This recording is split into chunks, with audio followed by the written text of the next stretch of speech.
It's a bird. It's a plane. No, wait, it's a rabbit? What's up, nerds? Hello, viewers. My name is Becka Tyler, and I will be running this episode of Comic Therapy today.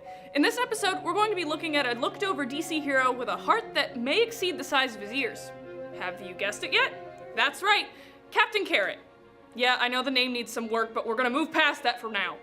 Captain Carrot, or as civilians know him, Roger Rabbit, was first created by Roy Thomas and Scott Shaw in 1982, and was recently revamped in 2014 by Grant Morrison and Ivan Reis. Yes, I know what you're thinking. No one can replace the OG Roger Rabbit of Toontown, but Captain Carrot was released in 1982, whereas Who Framed Roger Rabbit was released in 1988, so hopefully Disney coughed up some of that royalty money.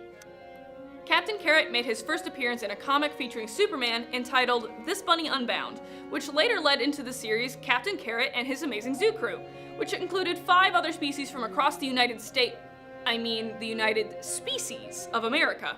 Yes, that's real. You have Fastback, the turtle with super speed, Yankee Poodle, a patriotic pup with a strong magnetic pull, Pig Iron, a pig with super strength, Rubber Duck, which is kind of self-explanatory, but he's a rather stretchy duck.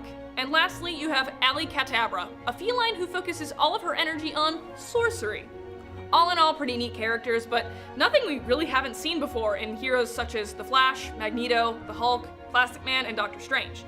And then Captain Carrot is pretty much just a Superman with a cottontail. It just seems like a nice twist because everyone loves animals, right? In Captain Carrot's cameo issue, we start off with Superman trying to fix an epidemic of humans reverting back to their primitive state, due to ultraviolet or infrared light being emitted from Pluto. The plan was to fly to Pluto and put a stop to all of it, but there happened to be a kryptonite barrier surrounding the Earth's atmosphere, so Superman couldn't get through. Go figure, right? Superman tried to hurl himself on an asteroid through the barrier, but ended up just shattering the asteroid and falling down to Earth. When he got to Earth, though, he noticed something was kinda off.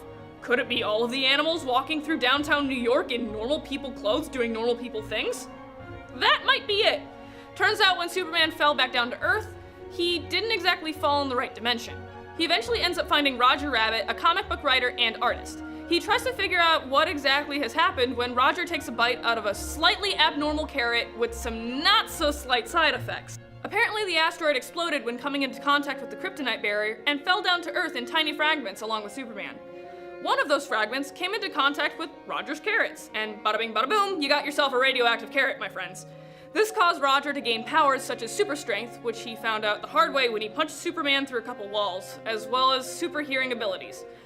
This also granted him the new super persona, Captain Carrot. Again, it isn't the best name, but given the circumstances, it fits. Despite Captain Carrot being a furry Superman replica, he does still have some of that uniqueness that I find rather enjoyable. He's just a pure nerdy guy with some passive-aggressive humor that I find to be humorous and quite relaxing, to be honest. The only thing that I really didn't like about this character is that his powers are only temporary, due to the radioactive particles in the carrot not being very potent. Unlike Spider-Man, for instance, who got bit by a radioactive spider one time and kept his powers forever, Captain Carrot must continue to consume radioactive carrots in order to keep his powers and avoid risking some devastating consequences. For example, if Bowser the Barbarian from issue 7 of the Zoo Crew were to have pierced Captain Carrot's heart with his sword, Captain Carrot's super strength could handle that no problem. But if he didn't keep up with his carrot consumption, that minor flesh wound could end up becoming the cause of his death. But otherwise, everything else about this character seems to be in order. So that's pretty much it. And as per original Comic Therapy tradition, we're gonna play a little Guess That Mask. So let's take a gander at this mask and see if you can see who it is. It looks pretty amazing, don't you think? Well, regardless of what you think, if you have an answer for the mask or want to suggest another character for me or Clayton to cover, don't be afraid to tweet me or him at ZTV Goofing Off with the hashtag Comic Therapy. Before I hop on out of here, remember, I'm Becka Tyler, and this has been Comic Therapy.